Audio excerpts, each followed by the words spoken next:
Welcome to Virtual Check 2020. I'm Tyler Parker with Emporia State University's Web and Digital Strategies team, and I'm here to give you a tour of how to get around at this newly virtualized conference. The conference will take place over 2 days, Wednesday, May 20th, and Thursday, May 21st. So please remember to register if you haven't done so. On the first day, we're asking you to check in from a link at the Check 2020 website at esucheck2020.com. Since some of you may have registered way back when Check was an in-person event, we want to have an idea of how many were actually able to attend, which will help us gauge the effectiveness of a virtual event like this one. In most cases, we've made it really simple for you to watch and ask questions on our presenters. Almost all of the sessions will be broadcast on our YouTube channels called KEYNOTE TV. You don't need to sign in or have any special software installed. To ask questions, we have a web-based forum for these sessions with simple questions, which will be relayed to the presenters by our moderators. If you'd like to attend one of the 6 Birds of a Feather sessions, then you'll need to pre-register to get the Zoom information. This will be your opportunity to interact within live Zoom room, and we're trying to limit the amount of places you have to register or sign up this year, but we also want to respect the privacy and security of all attendees when attending these type of public events. And remember, your one-stop shop is the Check 2020 website at esucheck2020.com. From here, you can access the schedule, get links to view sessions, access the forms to submit questions to presenters, and any other information related to the conference. If we can help with anything, we'll be on social media throughout the entire day. That's at CHECKCONF on Twitter, or you can ask questions via the form on the Check 2020 website. And if you get bored in between sessions, hop over to the place on our webpage that we're not so creatively calling Between Sessions. We've been working on Check for more than 6 months now, and we had planned videos, interactive exhibits, cool t-shirts, and an Olympic-themed evening event to keep you engaged and entertained when not learning in sessions and networking with colleagues. Unfortunately, most of that doesn't really work in a virtual world in the limited amount of time that we've had to put all of this together. But the Between Sessions page is what we are able to digitally share from those efforts, including the recognition of the 50th anniversary of the first meeting that became the Check Conference. To think that 5 decades ago, the computing departments of many of our institutions came together in the spirit of sharing and collaborating, and today, in the midst of a crisis and determination, have transformed that into a fully online virtual experience. It truly is a remarkable feat. On behalf of Emporia State, we are excited to have you join us, and we hope you have a great virtual Check Conference. Welcome to Check 2020.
Good morning. My name is Melanie Jones, and I'm privileged to be the chair for the CHEC Planning Committee this year. I want to welcome all of you to CHEC 2020. This is a landmark year for CHEC for a couple of reasons. In 1970, regional directors of data processing centers at universities across Kansas formed the Computer Advisory Center. At their first meeting, there were 20 people attending. 2 short years later, in 1972, they officially changed their name to CHEC, which stands for the Conference of Higher Education Computing in Kansas. Meetings have continued every May since then, so this year we are celebrating the 50th anniversary of this group. Another reason this is a landmark year is, of course, because it's all virtual. I dare say attendees of CHEC 50 years ago would have a hard time imagining that conference format today. Not to mention the number attending. This year, there are over 300 registered attendees. Hosting the conference in this way has been challenging and maybe a little terrifying, but very exciting. Brian Osborne and our Web and Digital Strategies team has done an amazing job of pulling all of this together. We are indeed fortunate to have the opportunity and the technology to allow us to still gather and share information and ideas with our counterparts from across the state. This year, the CHEC Planning Committee received lots of great proposals submitted for presentation. Ordinarily, we select 18 presentations to fit the time and format of a typical face-to-face CHEC. Well, as you know, this year has been anything but typical. By going virtual, we threw out the book on time limitations and accepted all of the proposals that were submitted, resulting in 26 individual presentations this year. We also added 6 birds of a feather open forum conversations, plus a panel discussion with our CIOs. All in all, a really great lineup with loads of content and opportunities to interact with your colleagues, which ultimately is what CHEC is all about. Now, for a few reminders, please be sure to fill out the check-in form on the homepage of the CHEC website. This will help us to know who to send our survey to, who attended, and etc. Think of this as your check-in, pick up my name badge alternative. On the homepage, you will also see a questions button. We will be monitoring this throughout the conference if you have questions. You can also pose any questions or comments to our Twitter feed. We tried to arrange the presentations by topic in tracks so that you'll be able to attend topics of the most interest to you without overlapping. Rest assured, if you miss a session, all sessions will be recorded and archived on the CHEC YouTube channel after the conference is over. On the sessions page of the site, click on any of the scheduled sessions to get more information about it. Most sessions will have the opportunity to submit questions to the presenter for a live Q&A afterwards, including our keynote speaker who will take questions after her address. And some of the presenters have submitted documents as handouts. Look for them on the page for that session. We will try very hard to start all sessions promptly as they are scheduled. Please be patient if there are any technical difficulties that create delays. Check our website for any updates or information regarding scheduling delays or changes. One last thing that's different this year. Snacks, beverages, and lunch will be on your own. Above all, enjoy the conference, and again, on behalf of the CHEC Planning Committee and ESU, I wish to welcome you all to virtual CHEC 2020. I would now like to introduce Emporia State University CIO, Cory Falldine. Cory has been an enthusiastic participant in CHEC since 2002 and has been instrumental in all of the CHEC conferences we have been honored to host since that time. Good morning, Cory. Good morning, everyone, and welcome again to the first ever virtual CHEC conference. As Mel just mentioned, my name is Cory Falldine, and I'm the Chief Information Officer here at Emporia State University. While I'm disappointed that we aren't hosting you all on the ESU campus, we're still very excited to be keeping the CHEC tradition alive and that you're able to join us virtually.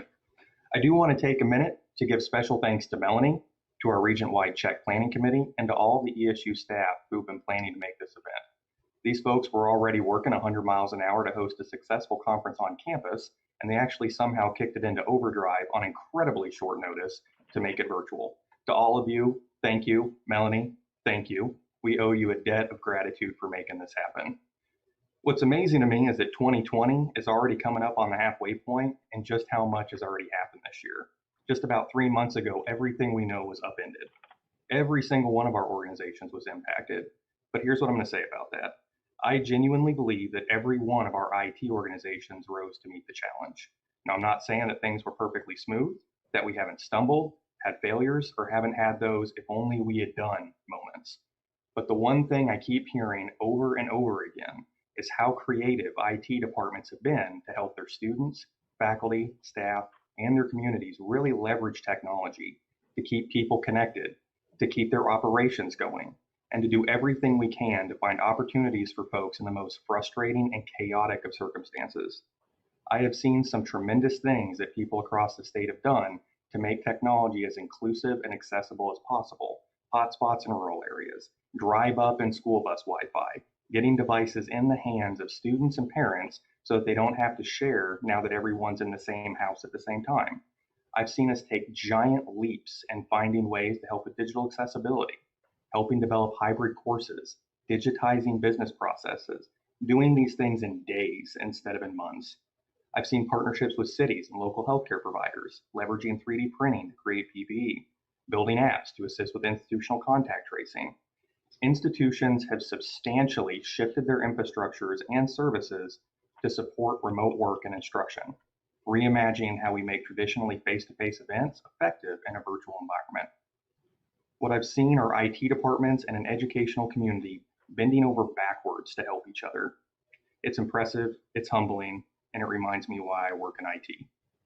So I'm paraphrasing a little bit here, but I did just hear someone say yesterday, moving forward, we all have a great opportunity to take a deep breath and look at what's changed, what's working, what's not working.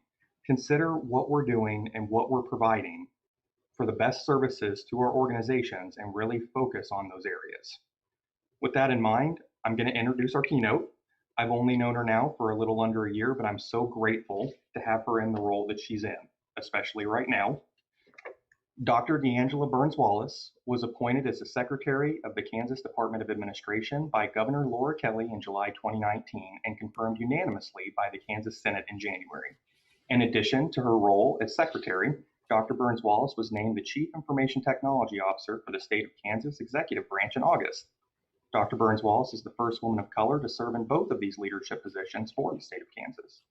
Prior to Governor Kelly's appointment, Dr. Burns-Wallace served as the Vice Provost for Undergraduate Studies at the University of Kansas, and during her 15-year career in higher education, she has also served as the Assistant Vice Provost of Undergraduate Studies at the University of Missouri and the Assistant Dean in the Office of Undergraduate Admissions at Stanford University.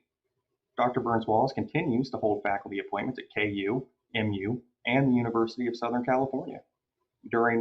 Before working in education, she served as a Foreign Services Officer with the U.S. Department of State. She served tours in China, South Africa, and Washington, D.C. Service continues to be a cornerstone of her journey. Dr. Burns-Wallace is currently on the Stanford University's Board of Directors, or Board of Governors, and has held board roles with numerous organizations, including the College Board and Heart of Missouri United Way, as well as serving on selection committees for Gates Millennium Scholars, Dell Foundation Scholars, and Rhodes, Marshall, and Fulbright Fellowships. Burns-Wallace earned a dual bachelor's degree in International Relations and African American Studies from Stanford University, a master's of Public Affairs from the Woodrow Wilson School of Public International Affairs at Princeton University, and a doctorate in education from the University of Pennsylvania. She's originally from Kansas City, Missouri, and is the proud mother of 11-year-old Xavier. I am so grateful that she is able to join us today. And with that, I'm going to turn it over to Dr. Burns-Wallace. Good morning. I hope everyone is doing well.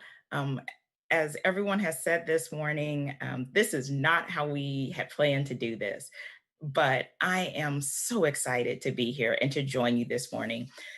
It's a little surreal to be able to talk to a lot of people, a lot of IT professionals, and I can't see you and I can't get the feel from you and the nods and the understanding that we like to have when we do a keynote. So I'm going to share a few things, and then my hope is that we'll have time that we can open it up to questions, because a little bit of dialogue is what we all need to keep things moving, to know where we are, to understand what's going on, and to take our conversations to the next level.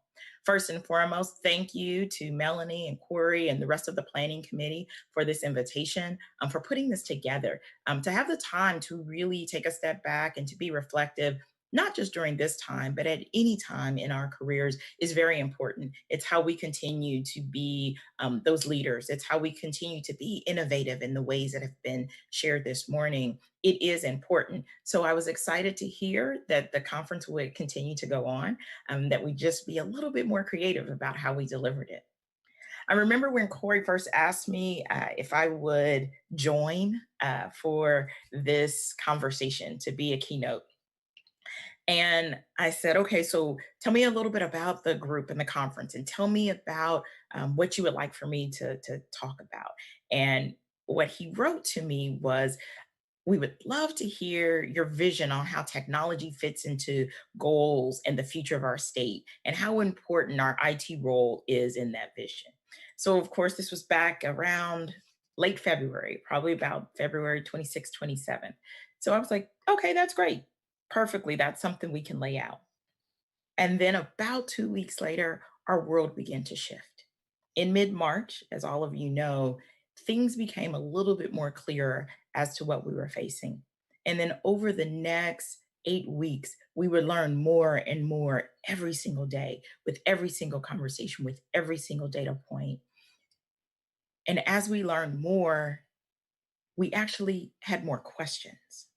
And in our space, in the work that we do in this IT space, it was very similar to other spaces. How are we going to do this? How are we going to provide support? They're going to look to us for stability because we're talking about how do we continue to do what we currently do, but in a remote way. For state government, we draw down for about 2 weeks at the end of March. And that 2-week period of time for me was a critical ask. It was unprecedented because when we drew down, we pretty much sent everyone home. Almost the entirety of state government was on admin leave for 2 weeks. But that 2 weeks allowed us to take a breath as individuals and as an organization. It allowed us to look at our plans and to look at how prepared and ready we were, to assess our gaps, and to begin to take action to fill those gaps. By April 6th, we were able to come back to work with almost 60% of our state government working remotely out the gate. Within about 3 more weeks, we had reached closer to 80%. And so for those that I would say are in a category that their role is able to telework, we have reached that level of close to 95% of those individuals teleworking now. We deployed over close to 1,500 laptops across both cabinet and non-cabinet agencies. We deployed hotspots and all the things that you've heard about. We set up, remote work, virtual desktop. We worked on moving our call centers. We did everything humanly possible to ensure that we could still deliver the services for our state, to help our agencies be able to continue in this time of crisis, that there was a little bit of calm and a little bit of certainty that was no question for our agencies, for our citizens. But that took a lot. I actually think as we stop and think about it, it took more than we thought. So what I want to share with you this morning, as we think about where we are now, as we think about the role of IT in our state, in our future, in our nation, I saw a quote that has really stuck with me during this time. And the quote said, "In the rush to return to normal, use this time to consider which parts of normal are worth rushing back to." So today I'm going to challenge us to think about 3 main areas. First, who are we in this moment? How is this narrative going to flow? Secondly, what's next and are we ready? And third, understanding, leveraging, and utilizing our most valuable asset. So let's start with who we are going to be in this moment. I want us to think about, in this IT space, a shift from crisis management to leading through a crisis. Over the last 8 months, 8 weeks, undoubtedly, many of you have managed the crisis. Cory gave great examples of the innovation that has happened around IT in so many places, the collaboration that has happened that really has helped us sustain a little bit of normal in this unprecedented time. But we've managed outputs, we've managed the response. We've thought about, how do we get back on course? How do we get people to a normal that they can do their work? How do we fix the obstacles that people are facing to access systems and to get to necessary information? How do we manage the present? And what I would say, what has been demonstrated is our IT industry, us as professionals, us as partners across the state, have stepped up to manage the crisis and to lend our support to the leaders and the directions that are needed. But I want to challenge us to begin to think now about how we move from managing the crisis to leading beyond the crisis. Where is that big picture, and how do we begin to chart that course? We need to begin to anticipate, what does next week, next month, next fall, and next year look like for our agencies? What are those possible scenarios? And most importantly, what have we learned to understand what those scenarios could be, should be, and need to be going forward? How do we begin to think about making some very tough decisions that, in the middle of the crisis, some of those decisions were made easier because we had to, or we needed to, or as an emergency?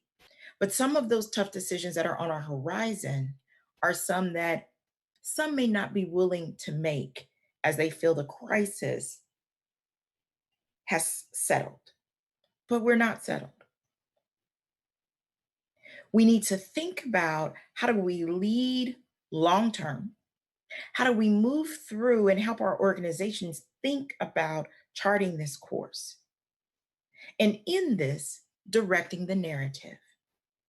The communication between IT and business is key and critical. And we know this on a day-to-day to get our work done, to understand the needs of those we support and the work that we do. But in this time, it's even more critical. We need to be a part of directing the narrative of how we've been able to successfully deliver so much in this time, how the role and the work that we do is key and critical to how we think about our future. We weren't just a technical solution for a moment. We must be integrated and woven into the planning for the future. We must be at the table and part of the narrative and not simply a fix in the moment. So 2, that leads us to thinking about readiness and what's next. A lot of times when I talk to students over the years, I still teach in a number of different environments at the graduate level and love it. And I'm always telling my students, my graduate students in higher ed, to be ready. And when I talk about being ready, I talk about this idea of readiness is about when preparation meets opportunity. Well, this crisis is an opportunity. And I'm sure you've heard someone say, you never let a good crisis go to waste. And in this moment, and I don't take it lightly, but it is an important moment to say this crisis has helped some of our partners truly understand the strength and the power and the leverage of IT, our resources, our teams, and our staffs into achieving a different business outcome.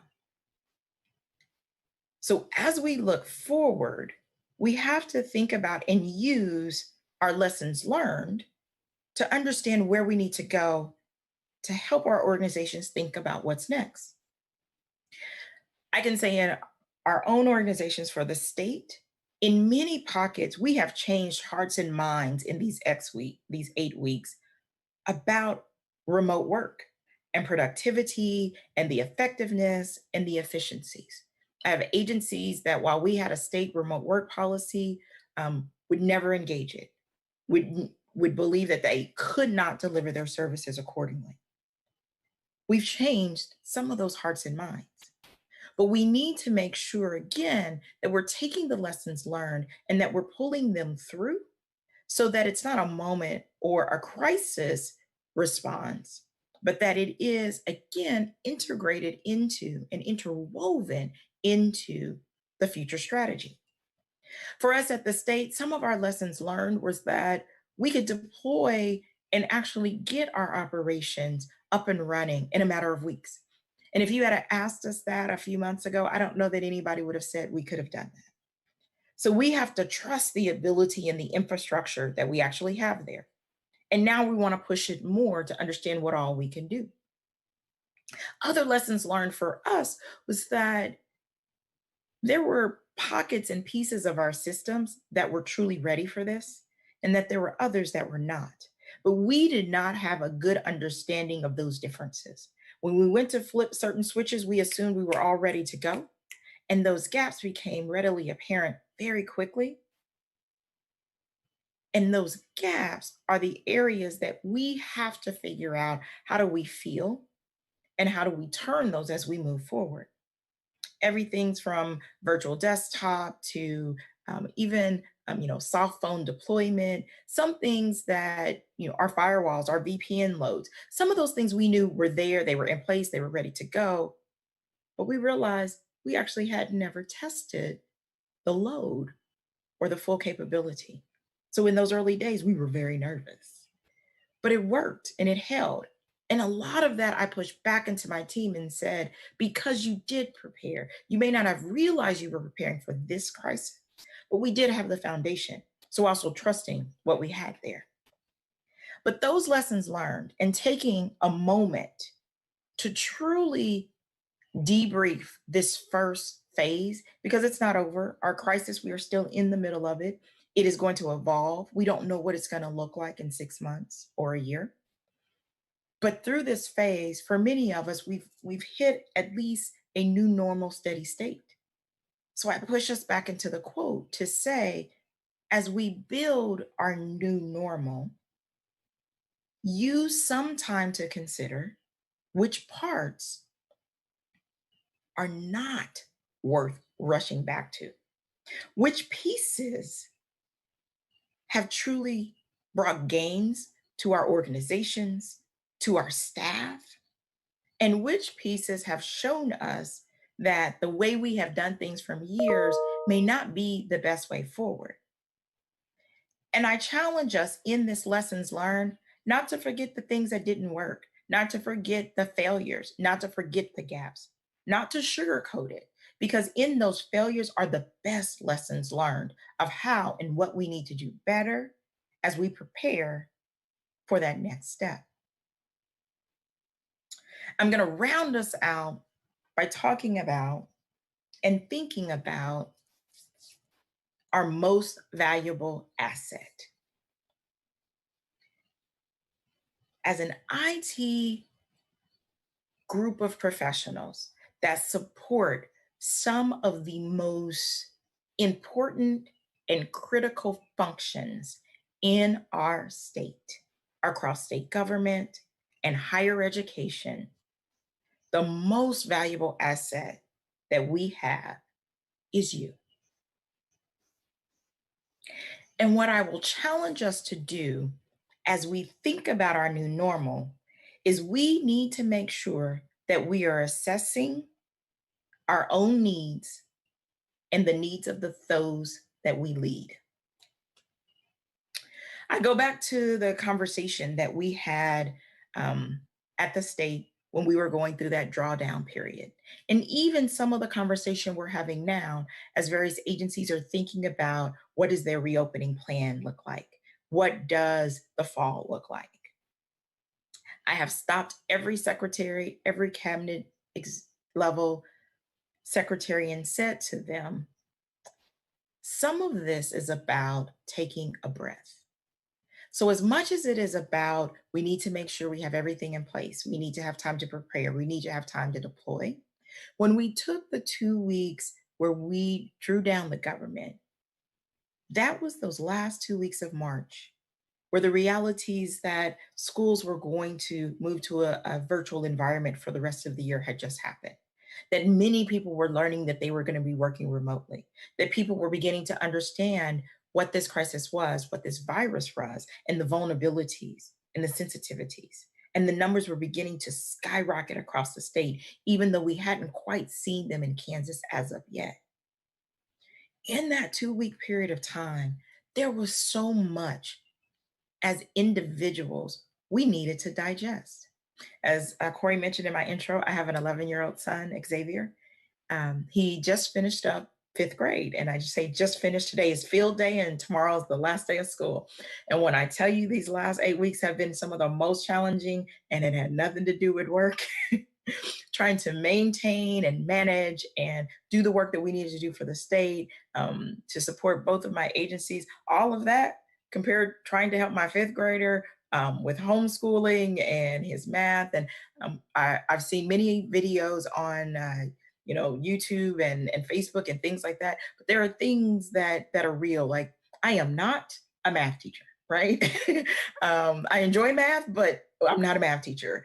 There are a relationship that me and my son have, and being that teacher and trying to lead him through that is one in which it becomes a challenge. And it's been stressful and it's been hard. And during that 2 week period of time, we had to get ourselves ready and set up our spaces and our offices and how we were going to live and how we were going to work and what our flow was going to be. And it's changed across those 8 weeks. And there were days that I couldn't get on my Zoom meetings, and there were days I couldn't get him on his either. And I'm sitting there thinking, I'm a smart person. You heard my bio. I've been to school forever. I should be able to get my child onto Zoom meetings. And we missed 3 one day in a row. And I just stopped, and I stopped my meetings. And I recently got Disney Plus and we had a movie night and we made brownies. And I didn't answer another email, and we didn't worry about what he missed that day. And I just said, we need a moment. I share that because in all of this, we need to make sure that there is a time to be selfish. In a crisis, people are impacted. It manifests in the work we do, it manifests in the processes that are around us, but our reality is that people are most affected during and after a crisis. So while we may have managed all the way through this, got our organizations to a new steady state, and we're looking forward and thinking about the future and what we have to tackle and building that vision and that big picture and charting that course, we have to remember that ourselves and those we lead and support have fatigue. This has been hard. We also have a bit of paralysis. There are moments where we are stuck. And sometimes we don't want to say that. And that paralysis might be around the work. It might be around trying to figure out, as many of you know, we are still having challenges with our unemployment system. And we have thrown everything we could at it and brought in partners and things of that time. And some moments we are just that analysis paralysis. We're in that because we're just thinking. Some nights I go to bed and I saw a cute meme the other day, and it was a picture of a brain and a person was going to sleep, and they were like, okay, it's sleep time. And in the next picture, it was the brain saying, something like, what are the capitals of all 50 states? Like, it was just crazy, right? It was like, and the woman's eyes were like this big, and she woke back up and she's just laying there and can't sleep. Because there's a reality that right now, for some of us, for many of us, our brains can't shut off. Whether it's work, whether it's home, whether it's worry, whether it's concern, whether it's just taking care of the day-to-day that looks a little bit different than it did the day before. That fatigue is real. Some of that paralysis comes and goes, but it's also a reality. And there's a big part of this that is about information overload. And that information overload is both a work and a personal. As we start to move back into reopening later today, I have to send out a new round of guidance to make sure state agencies have an understanding of how we map on to going into a modified phase 2, coming out of a phase 5.1 that wasn't a part of phase 1. And with every phase, I send out 2 to 3 pages of guidance of what we're going to do and how that's going to look and how agencies should respond and things they should be thinking about and how you record leave and da-da-da-da-da-da-da. And everybody is trying to take that in. But you're also trying to figure out how to do your job, and you're trying to keep the day-to-day going. That information overload is real. So I'm going to encourage us, most importantly, as we go back and think about, one, who we are going to be in this moment and how we move from managing to leading and direct that narrative. 2, how we take the preparation and the lessons learned and this crisis and turn it into a level of readiness. I'm going to push us back to say all of that can only be accomplished with 3, our most valuable asset. So that care of ourselves, of our staff, and the work that they have to do, we have to make sure that we can continue to deliver, that we can lead, but that we can also be in spaces where we have an understanding and we actually have an advantage in some of the work that needs to happen in our agencies because of the industry that we sit in and the expertise that we bring.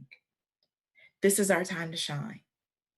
So I'm asking my AT professionals across higher ed, as I am doing with my state, that we lead and that we deliver with courage, with curiosity, and with commitment.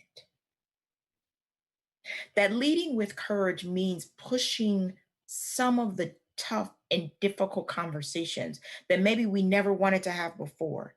Do I have legacy systems all over the state? I do. Do I need a different level of investment in those? And have we been saying that? I do. Do I need to raise the fire there? I must. Do I need to increase cybersecurity across our infrastructure? I have to. Do I have all the resources I need to do so? No. Am I going to stop pushing and asking? No. And now is the time, as some would say, well, not now. Let's wait until things settle. Now is the time because I must. So lead and deliver with courage. Don't shy away from those hard things, but also with curiosity. Different ideas and experiences truly enables growth. That to be able to adapt and adapt boldly into this new space will be critical. And we will be at the forefront of helping our organizations think about how they do this and leveraging our experiences, our tools, our skill set. Never a better time. And most importantly, with commitment, because staying the course of what we know is needed in our spaces to help our agencies and our organizations be where they need to be, staying that course is hard. But please remember this most valuable asset, us and our teams. We are the greatest asset to helping our state get through and on the other side. Maximizing the power of that greatest asset, that will be the game changer for IT, for our organizations, and for our state. With that, I'd love to take some questions.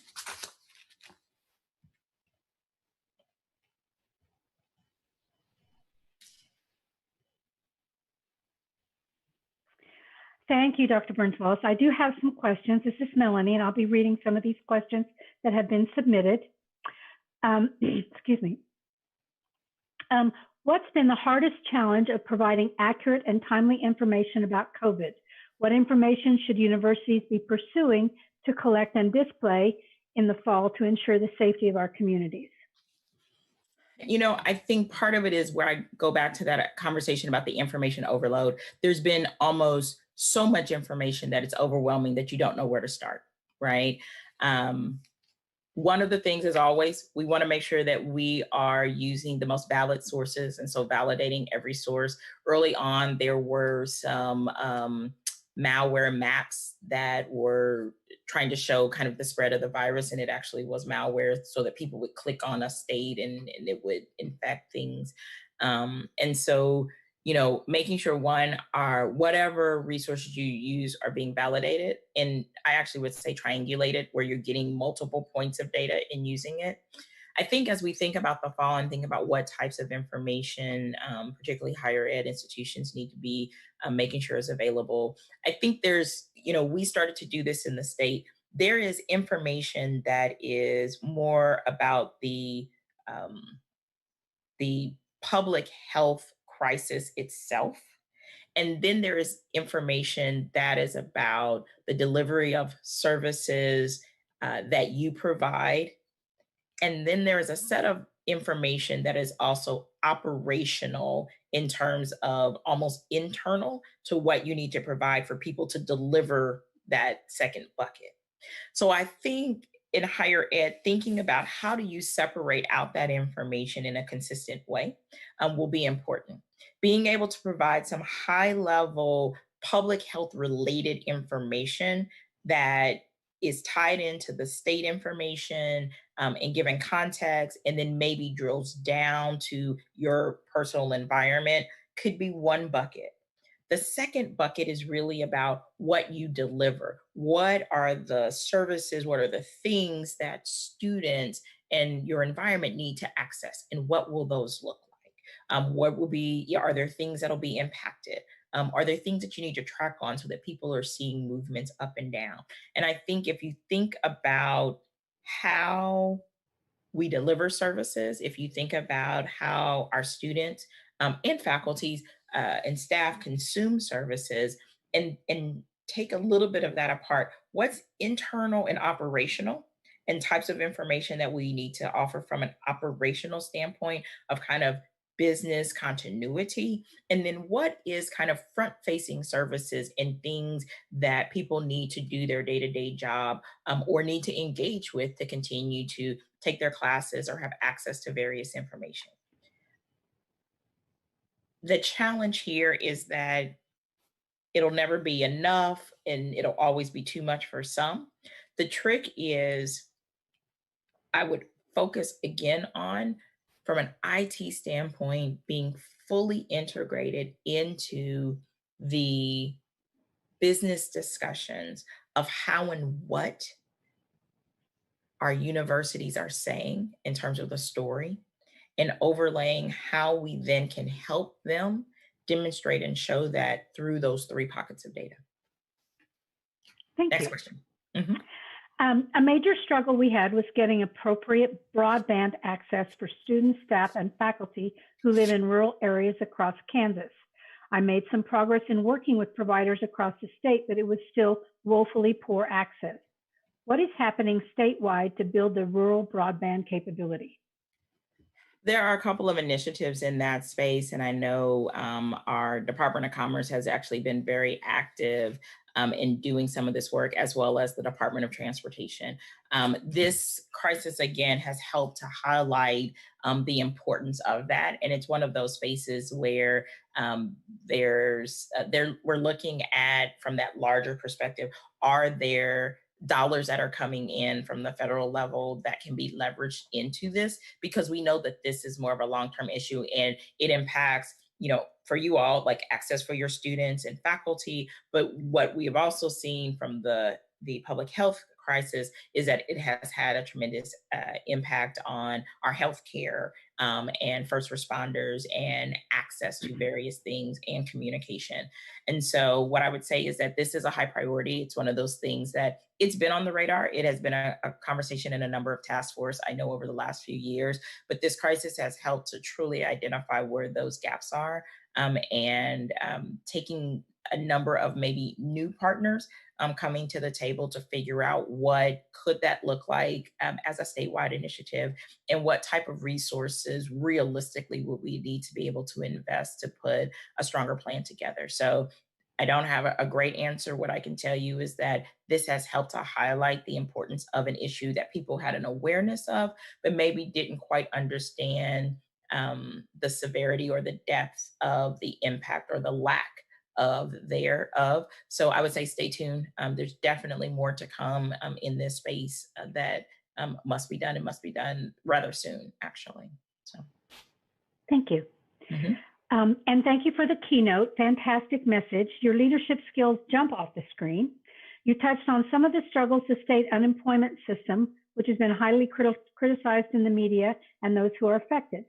How do you approach engaging with your team, keeping them motivated and positive, especially when you can't be together physically? Yeah, that is hard. So I will tell you that first and foremost, I have an amazing team. I know some of them are listening, so that helps. But no, they are amazing across Department of Administration, across IT, across the agency's IT. Like, the one thing that is invaluable, and it's why I said what I said, was that the employees for the state of Kansas are amazing. I know they are at the higher ed institutions as well, because I had an amazing team at KU that supported us and loved them to death, and still lean and reach out to them on a regular basis. But what I will say is that I have pushed our team to just be human, to we start every conversation. I start to jump into things and I'll stop myself and say, okay, how are you? And I stop and let people answer. Not, I'm fine, oh, it's okay, it's good, da da da da da. But we have to stop. I'm pushing our leads to do the same. I'm pushing that down and through. We have done the calls, the reach out. I don't want people just sending an email and saying, here's the update, particularly in this virtual environment. I need to know that we are having that human contact, and that's important. The other thing is, with all of our meetings, I made my team, I'm like, yes, we are going to use Teams. It is the tool of choice. We have trained now close to 2,000 state employee on Teams, and we've deployed it all over. And when we were in a meeting, I'm like, turn on your camera. I want to see you. I need to put eyes on you. We need to see each other and have a little bit of connectivity, and just trying to continue to make those personal connections. I think overall, though, there is a reality when you think about the crisis that we've had with the unemployment system and just showing, the kinks in that legacy system. For me, the most important thing is to ensure that I continue to be at the table with the leadership, and that I am supporting the work that that team is doing, that I'm communicating the team's needs as well as their challenges and their triumphs, that that team feels supported, that they feel that they are backed up, and that there is regular and continuous communication. I cannot stress enough that continuous communication is critical. Little things like the fact that since I started, I send out for all of my employees a thank you card for their annual anniversary. They're with the state, and so everybody gets a card from me, and it says, thank you so much for your service over time. So on their anniversary date, everybody gets a card. Well, as we started to move into this remote period, I told my HR team, I need you to run me home addresses and send me some labels, and we'll make this work. And we have mailed for the months of April and May, and I'm getting ready to mail out June, those cards to every single state employee in both agencies that have had a work anniversary across this period of time. That may seem random, but for me, it's important. One, the acknowledgement of people's work anniversaries and the service that they give, but two, that during this crisis, we're continuing that acknowledgement so that people know when they open it up, that they know that they're still being seen, that they're still being heard, that they're still being supported. Thank you. To follow along with that, there are some certain people who are currently the sole support for certain technologies. How do you strategically build out support so that these employees can take a break or to allow these employees to get sick or care for the sick? Yeah, that's hard. But I think it's also one of those where I go back to this idea of opportunities. It's given us an opportunity to better understand just how siloed we might be in one area or another, or how dependent we might be on one piece of technology or one individual to make certain things work. And so this goes back to making some of those tough decisions that need to be made that we may not have approached before. We have to figure out how do we plan around the ability to give our staff the space and capacity they need, but we also need to plan to understand how do we diversify that skill set and what does that look like? Some of that might be internal, but some of it might be external as well, in the sense of how do we get a certain amount of support that gives us a little bit more capacity so that we then have the time to figure out how to make this a more broader support. This also might be looking around to other peers, other agencies, other organizations. This morning, I was just on a call with, it's a group out of Topeka, and it is the basically technology group of CIOs in Topeka. Not state government, it's companies, organizations, nonprofits, and state government. And it's a technology group where we come together across Topeka to talk about what we're dealing with. We're all dealing with remote work right now. And there are some things that some of our peers have done or resources that they have that I need and that I need quickly, that in this time, people are willing to share a little bit differently to give us capacity. This goes back to that curiosity, that creativity. How do we come at some of this work a little bit differently? Where do we find backups and support so that we have time to build that capacity? And how do we lead towards the future to say we can no longer go forward with this being a singular person or a singular point in our operation? This has to be an operation that's able to be a lot more agile and nimble. You're not going to get there overnight. So you have to have both the short term, some immediate, and some long term plans to how you do that. But most immediately is how do we keep operations moving now and give our individuals support or the time off that they need to take? Because it's not healthy if we can't do that. And again, looking cross agency, cross organization, cross university, external, for a short period of time to grow capacity. But when you begin to do that, you need to then start on that medium and long term to figure out how do we change this going forward? Does there need to be duplication? Do we need additional training? Is this something we need to think about how we currently do it so that it actually can be spread across a team? Or is this something that at the end of the day might need to get outsourced differently? And this individual moves from doing it on a day-to-day to engagement that looks more of managing pieces of the services and integrating it in a broader way. That works in some pockets and it doesn't work in others. But it's not a clear answer because the reality is that each situation is going to be different, but we have to figure out that short term, that medium term, and that long term, because once we've identified it, we can no longer allow and simply say, well, we know that and we figured that out, but we couldn't do anything about it.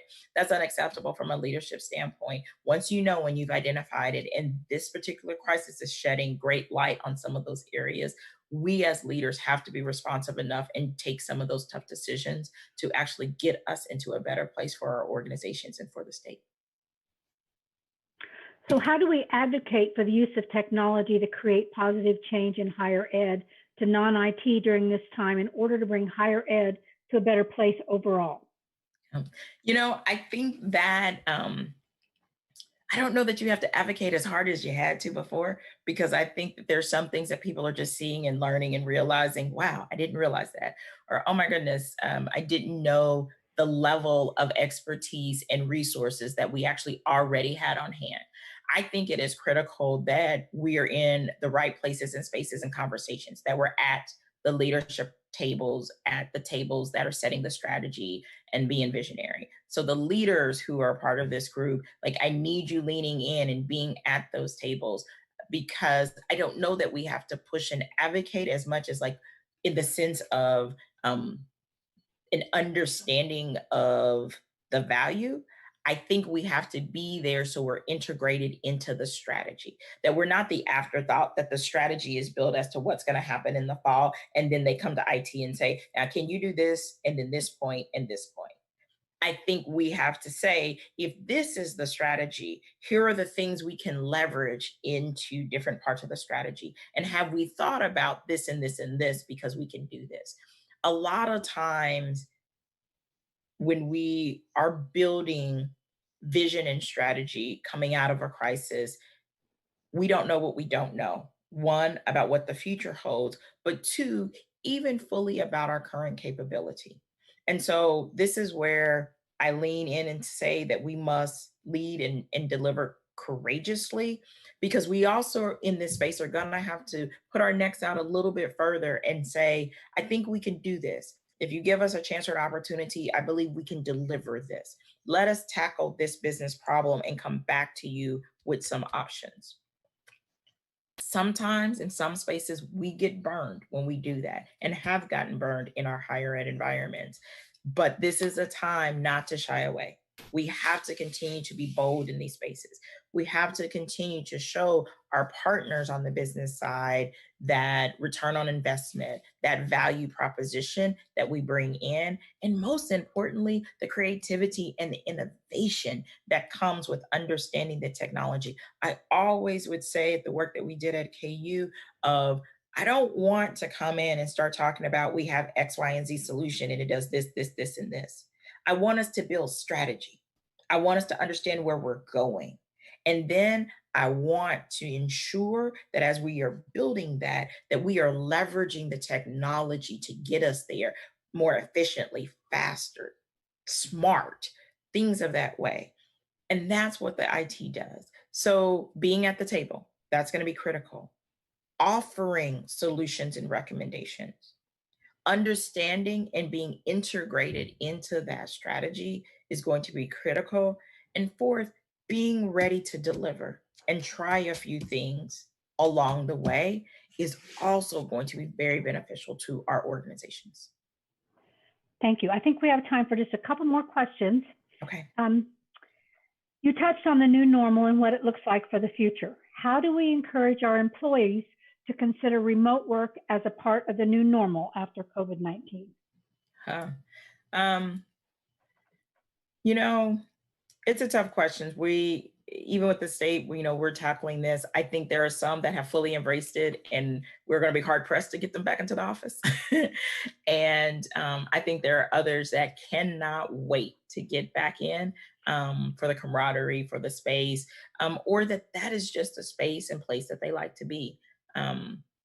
I've enjoyed being at home, but I really like my office as well. I've missed my office and that ability to have a little bit of separation. And so I do think that as we think about going forward, one, I think we're going to be forced into this environment for a little bit longer than people think. So that's one. I don't know that, anything has drastically changed where tomorrow we're going to flip a switch and people should be coming back in mass groves into buildings and places and spaces. So that's first. Secondly, I think we really do need to think about our operations and our staff. Because when we talk about remote work and when I talk about with my team as we start to look forward, I'm encouraging them to think of this as twofold. One is about the actual job function that an individual has, and does that job and their functions actually work in a remote environment. But the second is about the individual. Not every individual is suited for remote work, whether that's based on personality, whether that's based on their own personal needs, whether that's based on work performance. And so it's a combination of both, of making sure that we are are having that conversation. I also think it's important as you think about going forward, we did a forced work from home or remote work from our side. And my understanding is that the higher ed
Thank no you. problem. Am I up? Can you hear me now? Deangela, can you hear me? I can. Can you hear me? Yes, yes. Okay. I'm sorry, a little technical difficulties. That's always fun, right? No problem. Okay. All right. Yep. All right. Tell me when we're ready.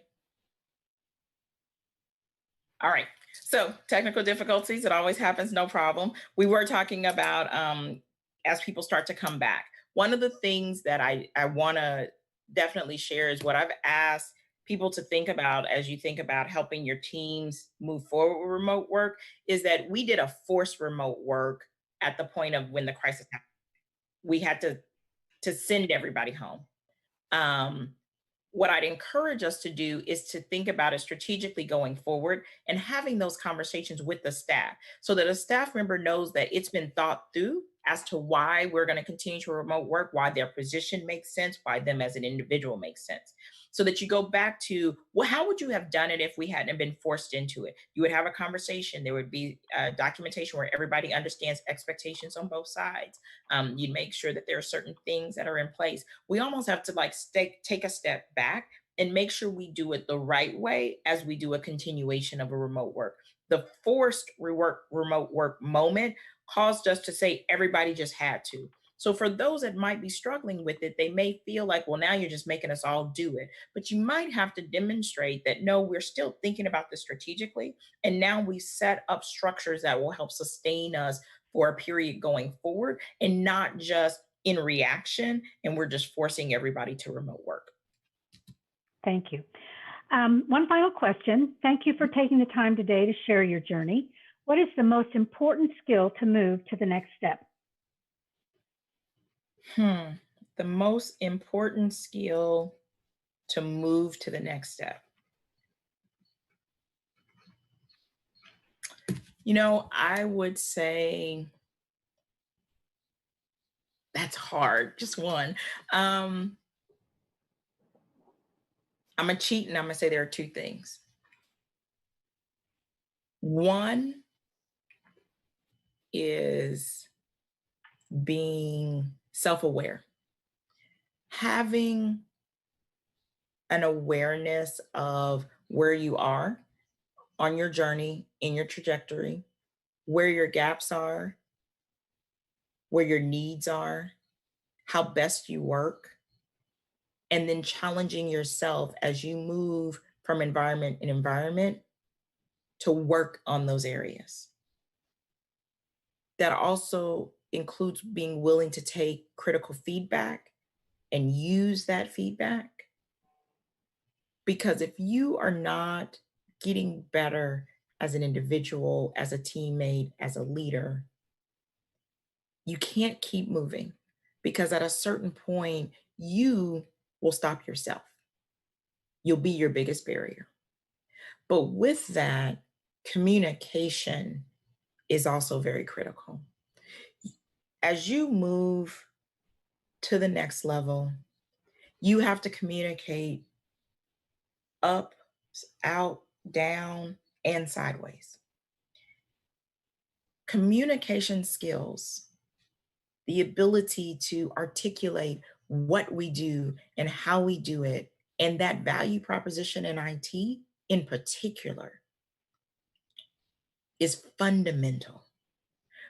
For people to see our role as a value add at all times, to see us as part of the solutions and journeys and strategies and not the barrier, means you must have a strength in communication as you move from level to level that grows.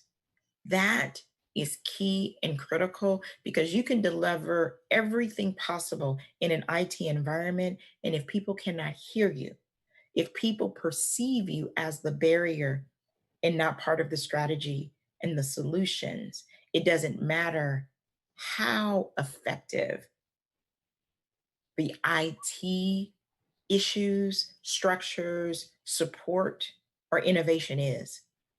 You'll never be a part of the conversation. So that self-awareness and always reflecting and pushing yourself to grow and figure out, what is it that I need? How best do I work? How do I challenge myself differently? How do I fail and how do I recover? How do I take that critical feedback? And at every single step, how do I sharpen my communication skills, verbal, written, interpersonal, body language, face, that goes up, down, sideways, in, at an angle to any and everybody that must consume what we're trying to deliver.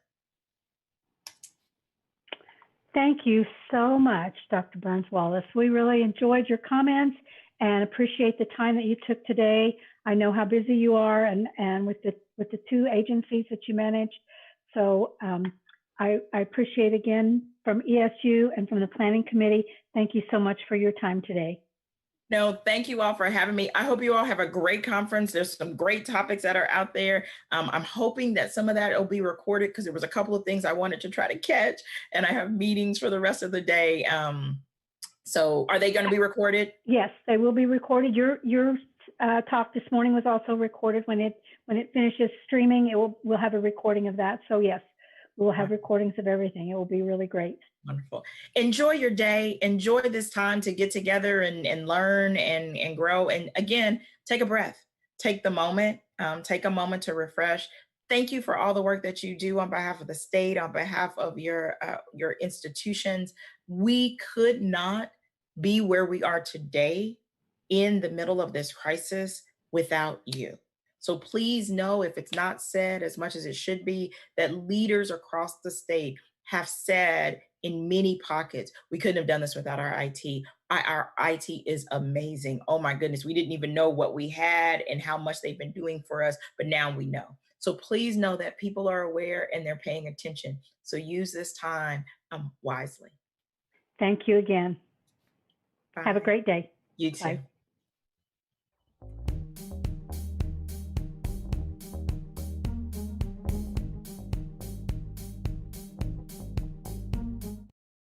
Which start at 10:15. If you're going to do those, please be sure and sign up for those ahead of time so you can be admitted into the Zoom room. See you all later.